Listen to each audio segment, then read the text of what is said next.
জবাব দিবে তুমি প্রভুর কাছে।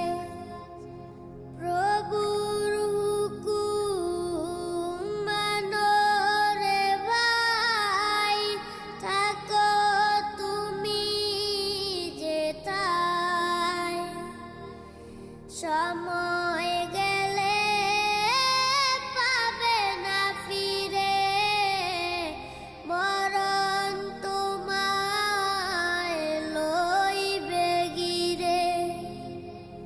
প্রভুর হুকুম মানো রে ভাই, থাকো তুমি।